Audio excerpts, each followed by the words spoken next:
video is about why you should not have the listing agent be your buyer's agent. When you're out looking for a house, it can be very exciting if you go to an open house and you start walking through the home and then you decide, you know what, we really want to buy this house.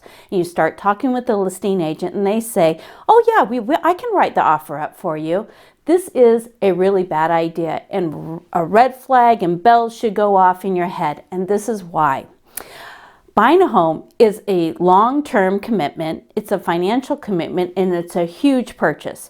So you want an agent that is going to represent you in the transaction, no matter what the real estate agent says in terms of, oh, I have a fiduciary responsibility to represent you honestly, you know, it's just buying a house, whatever they say to you. There should be signals to you to find your own representation.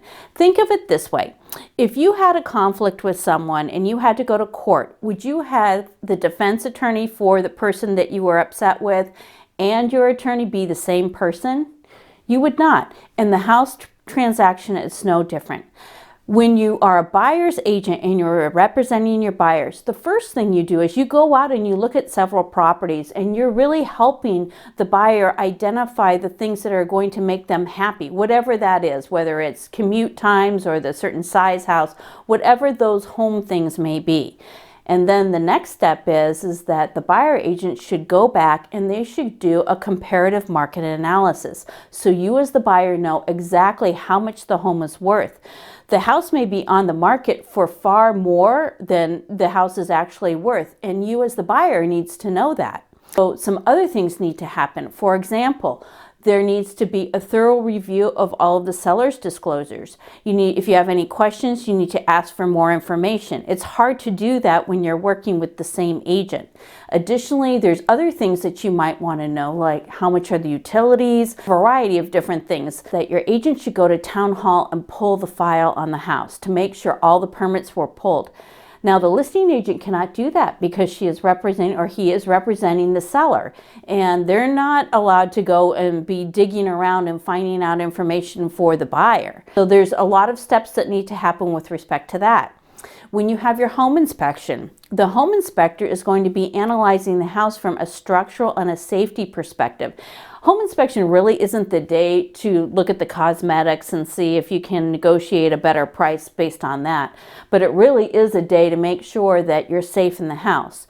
If you have some type of health issues that you need to make sure that the house meets, for example, I've had many buyers be allergic to mold and that kind of thing. You need an agent that is going to negotiate some of those repair items for you.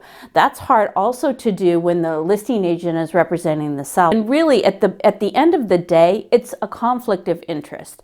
We at Huddle Real Estate only represent one side of the transaction. We represent our sellers and we represent buyers, but we don't do it on the same transaction. It just is common sense.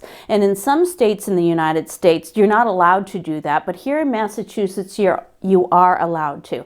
So make sure that you have full representation when you're a buyer, because you want to be represented well and you want to make this a smooth and exciting process for you, and be confident in the price that you're paying and the product that you're receiving. If you have any questions about this process, please call me. I'm Julie Marion with Huddle Real Estate, where we buy and sell every home as it is our own. Make it a great day.